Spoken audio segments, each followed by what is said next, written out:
सोना खाई डोली तारे रूपन खाई छाजन रे।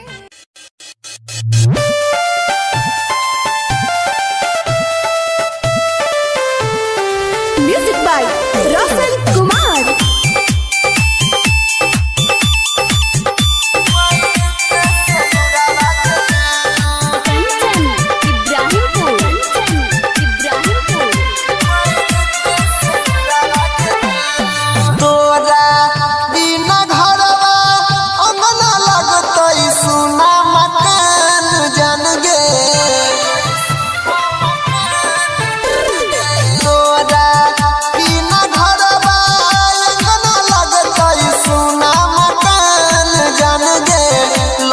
सुना मकान जान गे पैरते से नुरावा तोइता पैरते से नुरावा दुरावा चल जाई भी जान गे पैरते से नुरावा दुरावा चल जाई भी जान गे पैरते से नुरावा गे जानू।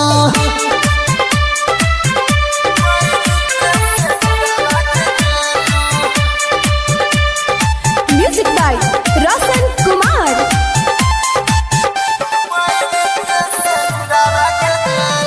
कंचन इब्राहिमपुर।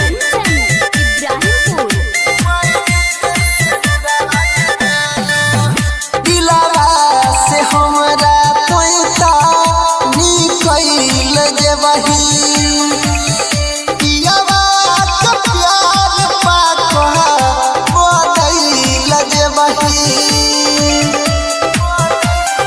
ये जान सुना दिलावा से हमरा तोइता निकल जेबही पियावा के प्यार पाक बदल जेबही।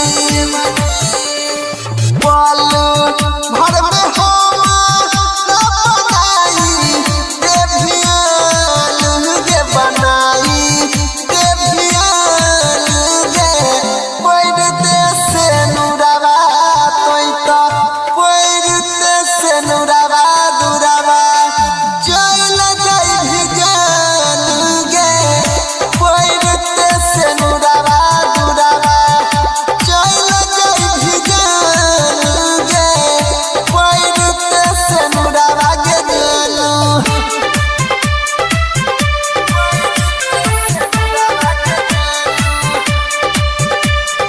Music by Roshan Kumar.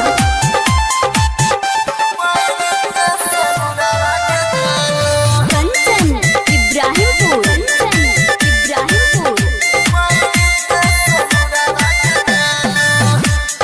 चाहैरी हो तोरा जानो से ज्यादा तब कहे बदल लगे जानू वह अपना इरादा। ये ज्यादा सुनना चाहैरी हो तो